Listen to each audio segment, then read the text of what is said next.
Module 3.1, Introduction to Classical Mechanics and Molecular Dynamics. In this module, we will learn about classical mechanics and its relations to molecular dynamics, theoretical foundations of molecular dynamics, the practical tools and methodology that are used in molecular dynamics, and the applications of this technique for mechanical engineering.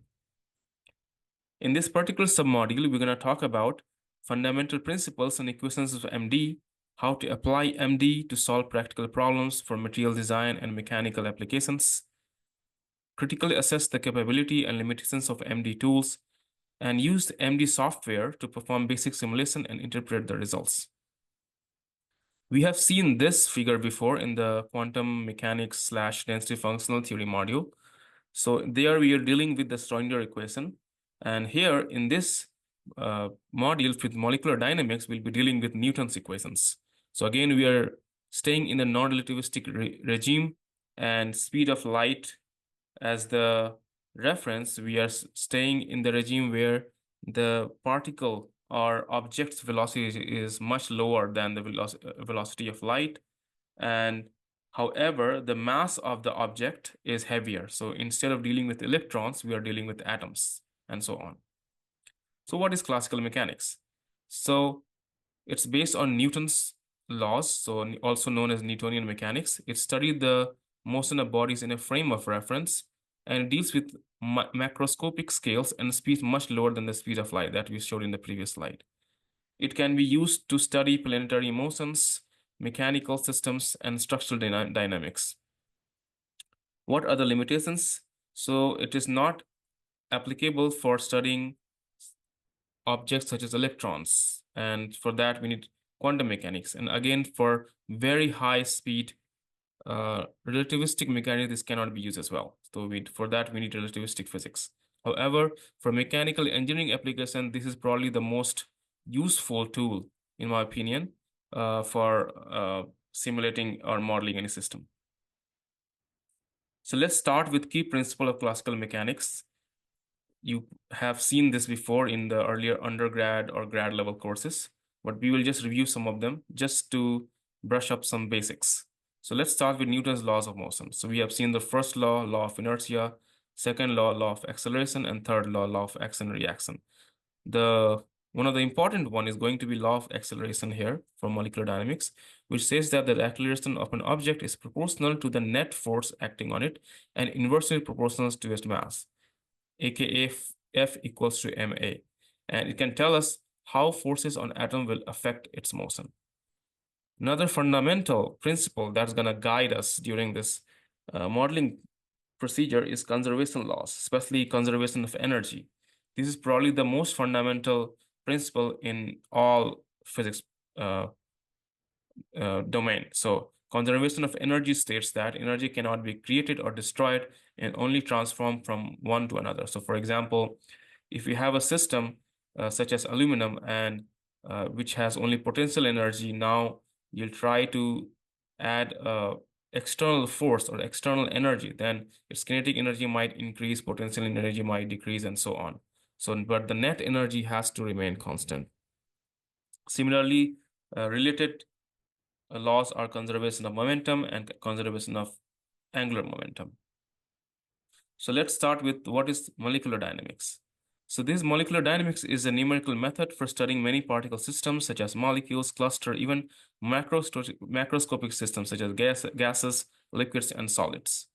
This was first reported by the Adler and Wainwright, and this was used for studying phase diagram of hard spheres. So the basic idea of molecular dynamics is to solve Newton's equation for motion for individual particles or collection of particles such as atoms, ions, and so on.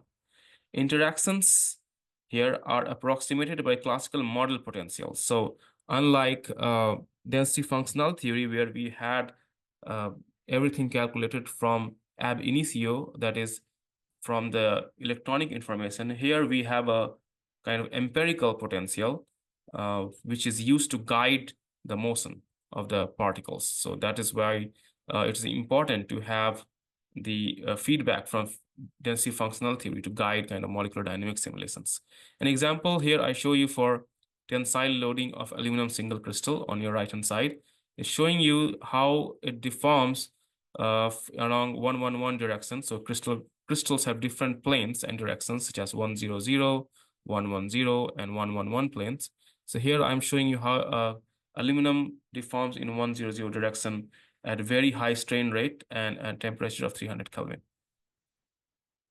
So what are the significances of molecular dynamics? The advantages: it can, in principle, provide you complete knowledge of a system. If all trajectories are known, everything can be calculated, and it can easily accommodate non-equilibrium states. So, which is the case for usually for density functional theory. Everything is in equilibrium, but here things may not be in equilibrium. Disadvantages: so force fields are empirical, proximate, and often not transferable. What I mean by this is we need to develop the potential or force field for modeling molecular dynamics simulations. So these come from either parameterizing the data from density functional theory or experiments, and usually they are fit for a particular system. So for example, if you develop a potential for aluminum, this might not be transferable for nickel. Or if you develop something for carbon and hydrogen, this may not be transferable for nickel or aluminum, and so on, which was not the case for density functional theory. There, we could take literally any system or any combination of periodic table elements in arbitrary crystallographic position, and we can simulate. So this is one of the limitations of this. And often we miss a lot of quantum mechanical information. There's no electrons here, so we cannot get band structure, for example. Also, the complete knowledge of all trajectories is often too much information to handle. So sometimes these trajectory files are huge files to store. So that can also be a disadvantage. And there are several research work how to manage the data that is generated from molecular dynamics simulations. Also, I want to point out, we are dealing with classical molecular dynamics, but there's also something called ab initio or density functional theory molecular dynamics. So there, instead of getting the empirical force field, the DFT automatically moves the atoms based on its forces called Hellman-Feynman forces. We'll not go in details of that, but just wanted to point out there are ways to do fully ab initio molecular dynamics. However, they are quite slow compared to the classical molecular dynamics. That's why classical molecular dynamics is probably one of the most highly used modeling technique for a lot of industries. So when we are choosing classical MD versus DFT MD, something to consider is the classical description of the particle in terms of Newtonian mechanics justified, and what are the forces between the particle? How can we determine them? If we can determine them, that is, if we have a good force field, then we can do classical MD. If you don't, then we might switch to DFT MD, especially if it's smaller systems.